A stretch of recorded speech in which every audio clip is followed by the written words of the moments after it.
برداشت کرنا سیکھو گے. یاد رکھو میرے بچوں، اگر آپ صبر سیکھ گئے تو کوئی آپ کو پکڑ نہیں سکے. یہ جو ریسنگ گاڑیاں ہوتی ہیں نا،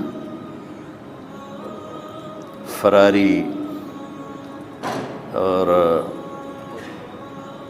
مختلف ان کے نام ہیں، مشہور فراری ہے، اٹلی میں بنتی ہے.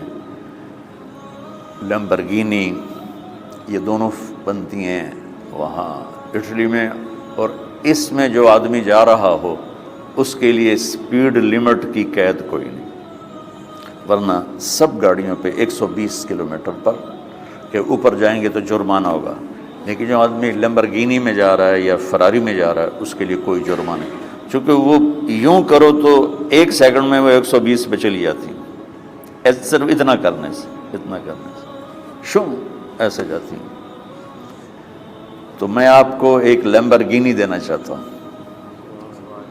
فراری 8 کروڑ کی ہے. فراری 8 کروڑ کی گاڑی ہے فراری. کئی دفعہ وہاں جب جاتا ہوں تو کوئی نہ کوئی بٹھا دیتا ہے، یہ آپ کو ذرا سیر کرائیں. وہ ہمارے کو تو شوق کی کوئی چیز ہے نہیں، وہ نوجوانوں کے شوق کی چیز ہے. تو 8 کروڑ کی گاڑی ہے، میں مفت آپ کو دے رہا ہوں. وہ ہے صبر. آخرت کے سفر میں اگر تیز چلنا چاہتے اور سب سے آگے نکلنا چاہتے ہو تو صبر کی فراری پہ سوار ہو جاؤ. تمہیں کوئی پکڑ نہیں سکے گا، تمہارے کوئی قریب بھی نہیں آ سکے. کہ دنیا میں صبر کرنے والوں کا قحط آ گیا.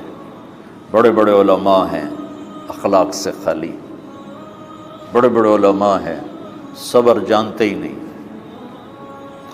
اور پورا معاشرہ سر علماء، تم کل کے علماء ہو اس لیے علماء کی بات کر رہا ہوں، ورنہ پورا معاشرہ میرے بچوں صبر سے خالی ہے. تم سیکھو.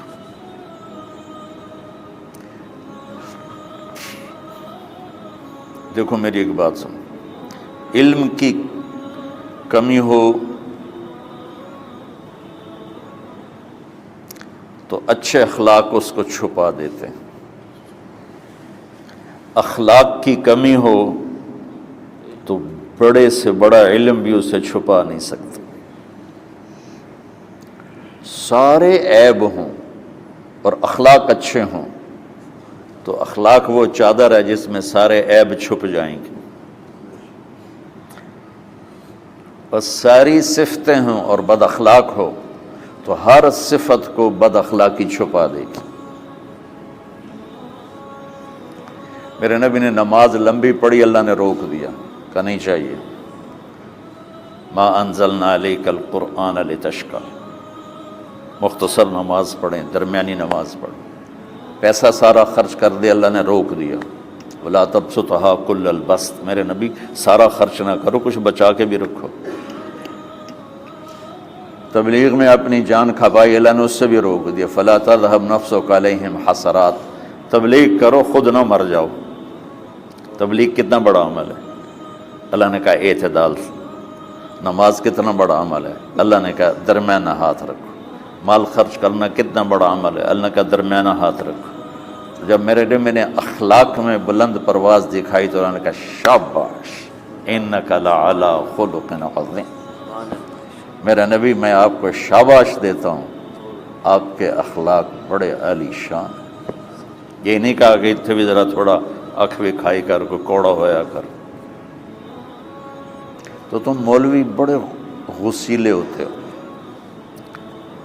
تم میرے بچے بیٹھو نا، اس لیے بات کر رہا ہوں. صبر نام کی شے ہی نہیں ہوتی.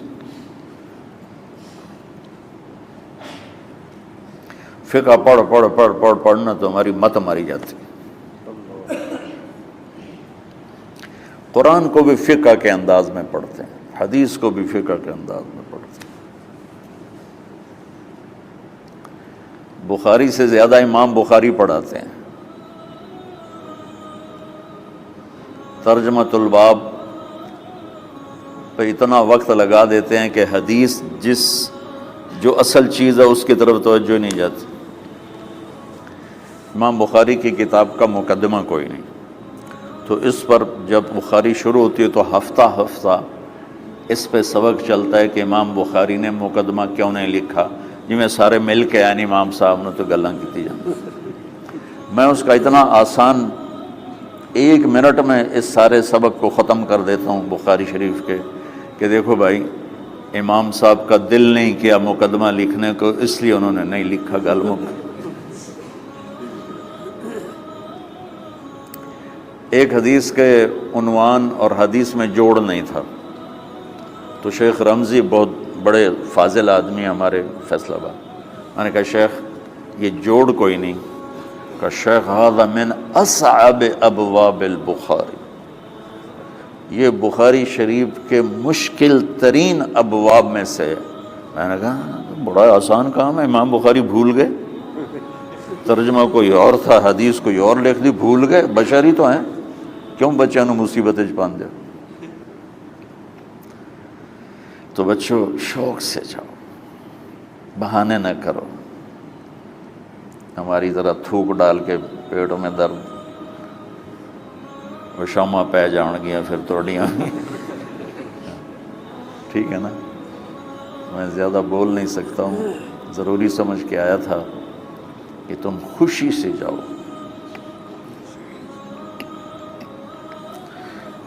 پھر اس میں جو ناگواری آئے گی اسے برداشت کرو گے تو پھر آپ کا صبر بڑھے گا۔ تمہیں صرف میری شہرت نظر آتی ہے، اس میں جتنا مجھے صبر کرنا پڑا ہے وہ تمہارے سامنے نہیں ہے، جتنی کڑوی گولیاں میں نے کھائی ہیں لوگوں سے وہ تو تمہیں نہیں پتا۔ اب تمہیں اتنا نظر آتا ہے کہ واہ واہ ہو رہی ہے آگے پیچھے لوگ، میرے اللہ کا کرم ہے، میری کیا اوقات، آج ہوں کل مر جاؤں گا، اولاد کو بھی یاد نہیں رہے گا کہ طارق جمیل کون تھا۔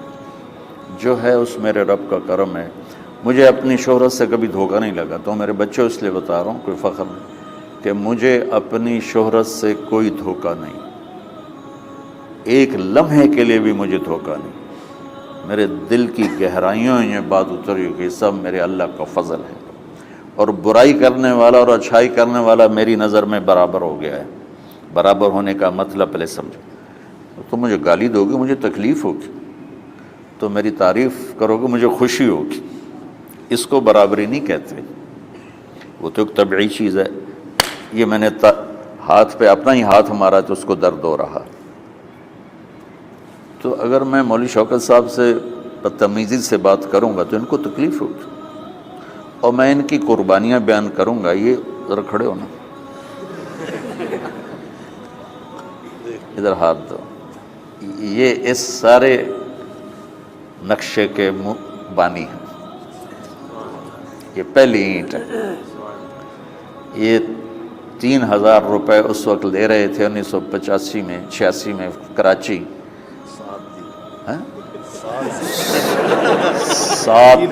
7,000 ان کی تنخواہ تھی، اور میں نے ان کو تلمبے میں بلایا 900 روپے مہینے پر۔ کتنا فرق ہے 7,000 اور 900 کا؟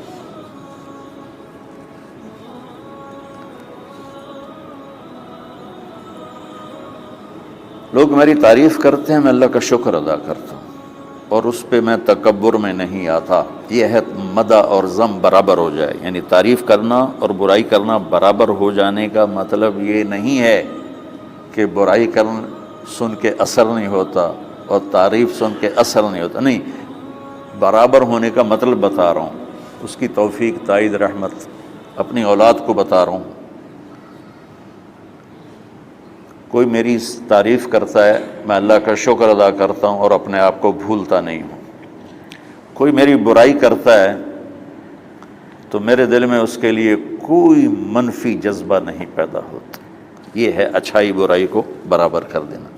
کہ میرے اوپر مختلف الزام لگتے ہیں تو میں ان کو پی جاتا ہوں، اور اس طرح کا معاملہ کرنے والوں سے اپنے دل کو بالکل صاف رکھتا ہوں، بالکل صاف، اور میرا ان سے معاملہ اسی طرح ہوتا ہے جیسے پھر آؤ جی